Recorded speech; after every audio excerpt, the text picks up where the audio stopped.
Earlier this week, the Department of Basic Education raised concern around the loss of time in learning and teaching since the outbreak of COVID-19 last year. The department says the lost school days and the delay in the start of the academic year in 2021, as well as the extended absence of learners from school, would have a long-lasting negative impact on society and just for the education sector. Now, for more on this story, I'm joined by the Basic Education Department spokesperson, Mhlanga. Mr. Mhlanga, a pleasure again to have you on the program. I want to start by picking apart in practical terms what's been lost here. Are we referring specifically to loss of time of learning? And what has been the impact of delays for teaching staff at schools? Good afternoon. Thank you for having us. Let's go back to the beginning. You'll remember that schools were closed in March 2020, and for some time we did not know when the opening was going to take place. So April and May we're busy planning, which means there's no schooling of any type whatsoever because we're on level 5. Yeah. No movement was allowed, nothing was supposed to happen. And then finally we saw grade 7 and 12 going back in June. But the last grades to be in school were in fact went back on the last week, 31st of August, which means there were some learners who had been sitting at home from March until the end of August. So that's what happened. Even when all grades returned to school, it was on rotational basis. Then come 2021, January, we planned to have schools going back on the 27th of January. That did not happen due to the second wave. We only saw schools going back on the 15th of February. And then we go to schools, and then in July, schools were forced to close again. And then the winter holidays had a week added. We were supposed to close on the 9th of July. We closed on the 2nd. We were supposed to reopen on the 19th of July, but we reopened on the 26th of July. Even with that, learners were still on the rotational basis. So here, I'm just talking about the days. I'm not talking about the accumulation of learning, which would normally go with regular activity in school. So just the days alone, we have lost a lot. And just off the back of that, I want to speak about the impact that this then causes to the learning calendar for pupils for the period they're in now, as well as in the future. Well, we start here. We were told by research which was released sometime in June that learners in the past year have lost 50 to 75% of the work that they were supposed to do. In fact, it says that in the past year, learners have learned a quarter of what they were supposed to have learned. And that means there are serious deficits. The grade 12 class of 2021 were the grade 11 class of 2020, which means when they came to grade 12, they had not finished the work that they did in 2020. So we're coming here with a lot of work that they needed to catch up on. So right now, this year, we are trying to get as many days, as many hours as we can, so that we put as much effort into curriculum coverage as we can do. So we are trying here to save. What we have been saying with the calendar now is to say, colleagues, let's work together. Let's find a way to restore and stabilize the sector so that our learners are able to finish the work that they need to finish in this year, taking into account the fact that they came into this year without having finished what they learned last year, which means even the trimmed curriculum that we have right now is in trouble, because we thought when you summarize it and make it a little bit shorter, we'll be able to finish. But under the current circumstances, with all these disruptions, that too is not going to be completed. Well, this clearly gives the impression that education officials will now be having to playing somewhat of a catch-up game. Let's speak about the interventions or the plans being put in place to make up for this. There's also been dubbed some prospects of having the next holidays being postponed or rather skipped. Yeah, well, that came about because, in the last week of June, the president announced that as part of the campaign to fight against the COVID-19, we needed to get different sectors to contribute to the reduction of COVID infections. And schools were also requested to close earlier than normal for the winter holidays. That added a week in that winter holiday, and we lost it. In fact, when the president made that announcement, we had 101 days left in the school calendar for teaching and learning this year. But when he made that announcement and the fact that schools were going to go back on the 26th of July, not the 19th, as originally planned, we realized that we had lost a week. We needed to then go back to the school calendar to find ways of recovering those days. And the only place where we could do that was in that first week of October, the 4th, from the 4th of October, which was supposed to be a period to separate the third term and the fourth term.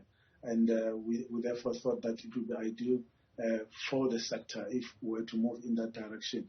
But of course, as you indicated in your intro, the SGB associations as well as the teacher unions have since opposed that particular suggestion, which then means that if their rejection stands and we find no alternative around that, it means that we will already be gone. So if we were to put the weeks, the days lost altogether in this year, it's quite devastating, which means now even our recovery plan, as the catch-up plan that we thought we would be able to implement, is not going to work this year. We might need to extend it beyond the 3 years that we had initially planned when we put it together in 2020. So, Mr. Mhlanga, of course, we are referring to what has been a global pandemic and the resultant problems that have come with it. I want us to speak, or rather find out what the department has learned from some of the international experiences of these kinds of losses to learning time due to disruptions caused by things like natural disasters, and in this case, speaking about the pandemic itself. In fact, that's a very good question. We have been engaging almost every week or every month since last year with different countries on the continent and across the world. Talk about Finland, Kenya, Zimbabwe, Botswana, Angola, and many other countries around the world. Most of them said they learned a lot from the work that we did to manage COVID-19 in our schooling. But what they did not do was to close schools with every wave. Whenever there was a wave, they would close schools. They kept schools open. They were able to keep moving.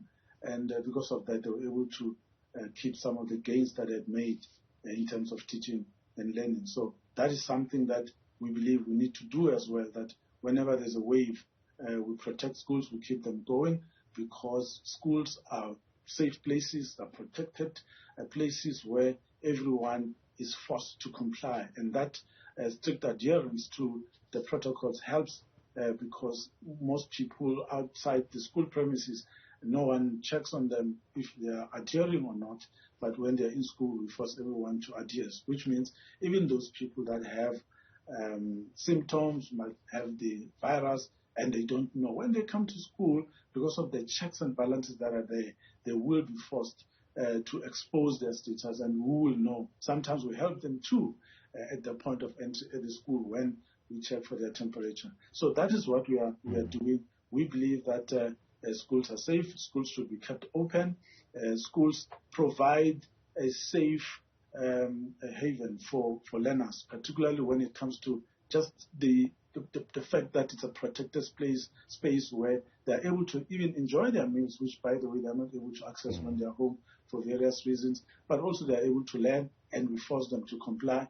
There are always people who tell them to social distance. So we believe that schools must be kept open, for schooling to be able to continue, but also for their own good. Now, Mr. Mhlanga, as we wrap up, of course, part of the interventions that were put in place was to ensure that school staff are also placed on the priority list in terms of vaccinations. Just give us an update on how that has been received. Of course, there had been talk about somewhat of a hesitancy amongst a section of the school staffing population.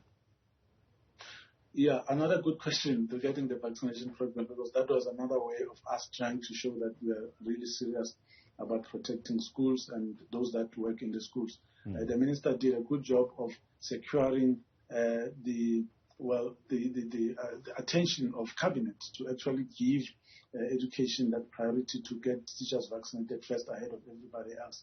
We were able to vaccinate more than 525,000 people out of the 582,000 people that were initially targeted. Some were not able to vaccinate because they were sick. Others already had the virus. Due to the exclusion criteria that the Department of Health gave us, we were not able to see them vaccinated at that time, but they came back later to get their vaccines. But we are at 90% when it comes to that. So those that were hesitant, it's a small number of people, but we believe as a national broad vaccination program continues, people's worries about COVID-19, particularly insofar as it concerns schools, should reduce so that we're able to keep going with school. So in that regard, the reception was very good.